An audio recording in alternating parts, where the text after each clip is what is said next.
எல்லா புகழும் இறைவனுக்கு. ஹாய் மக்களே, அஸ்ஸலாமு அலைக்கும். Welcome to RT classic kitchen. இப்போ பார்க்க போகிறது கருவாட்டு கொழும்பு. எப்படி செய்யலாம் பார்க்கலாம் வாங்க. 2 முருங்கைக்காய், 3 கத்திரிக்காய் கட் பண்ணி வச்சுருக்கேன். எலுமிச்சை அளவில் புளி கரைசல், அரை மூடி தேங்காய் பால், இது 3 வெங்காயம் கட் பண்ணி வச்சுருக்கேன். 2 தக்காளி கட் பண்ணி வச்சுருக்கேன். கருவாடு 6 பீஸ் கட் பண்ணி கழுவி வச்சுருக்கேன். 4 தக்காளி இது அரைக்கணும். பூண்டு பேஸ்ட்டு 2 டீஸ்பூன். மிளகாய்த்தூள், தனியாத்தூள், மஞ்சள் தூள் தேவைக்கேற்ப. 4 குழிக்கரண்டி எண்ணெய் சேர்த்துக்கலாம்.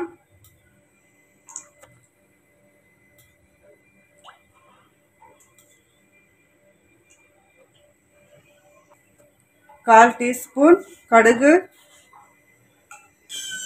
1/4 டீஸ்பூன் சீரகம், 4 வரமிளகாய், கருவாடு சேர்த்துக்கலாம்.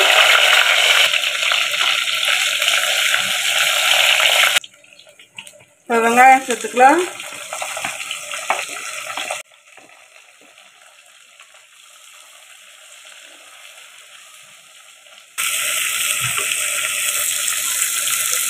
நல்லா வதக்கட்டும். தக்காளி அரைக்கணும். நல்லா ஃபைன் பேஸ்ட்டாக அரைச்சிக்கலாம்.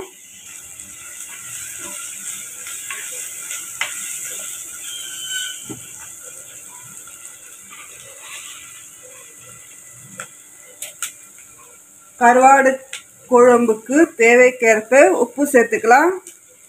கொஞ்சமாக சேர்த்துக்குங்க உப்பு.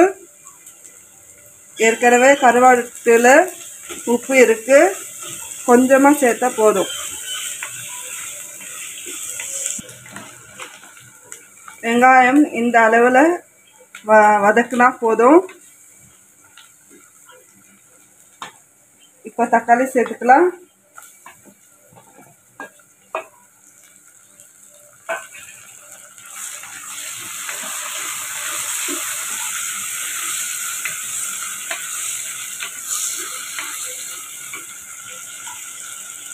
பூண்டு பேஸ்ட்டு சேர்த்துக்கலாம்.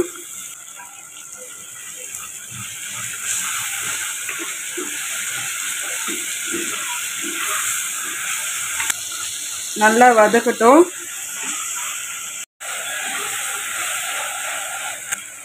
மஞ்சள் தூள் 1/4 டீஸ்பூன், மிளகாய்த்தூள் 1 டீஸ்பூன், தனியாத்தூள் 2 டீஸ்பூன்,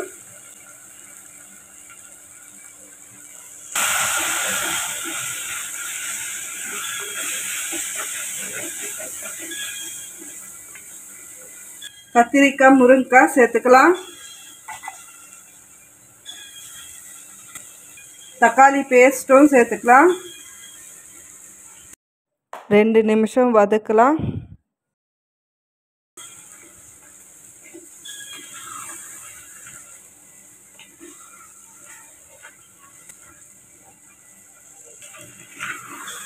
ரெண்டு நிமிஷம் நல்லா வதக்காச்சு. தேங்காய் பால் சேர்த்துக்கலாம்.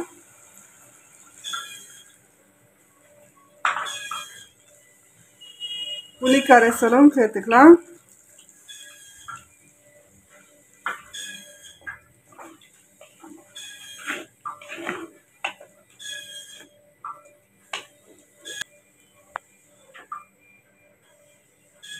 கொத்தமல்லி சேர்த்துக்கலாம்.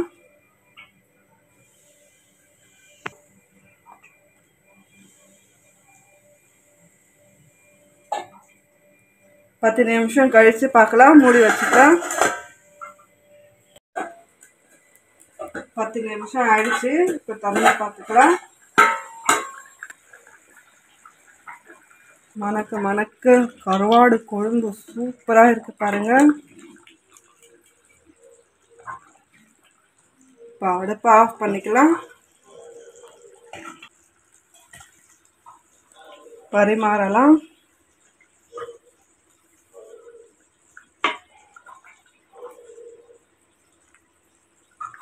இந்த ரெசிபி எங்கள் பாட்டி தான் சொல்லி கொடுத்தாங்க. சூப்பராக இருக்கும். நீங்களே வீட்டில் செஞ்சு பாருங்கள். இந்த வீடியோ பிடிச்சிருந்தால் லைக் பண்ணுங்கள், ஷேர் பண்ணுங்கள், கமெண்ட் பண்ணுங்கள், சப்ஸ்கிரைப் பண்ணிவிட்டு மேலே இருக்கிற பெல் ஐக்கானை கிளிக் பண்ணுங்கள்.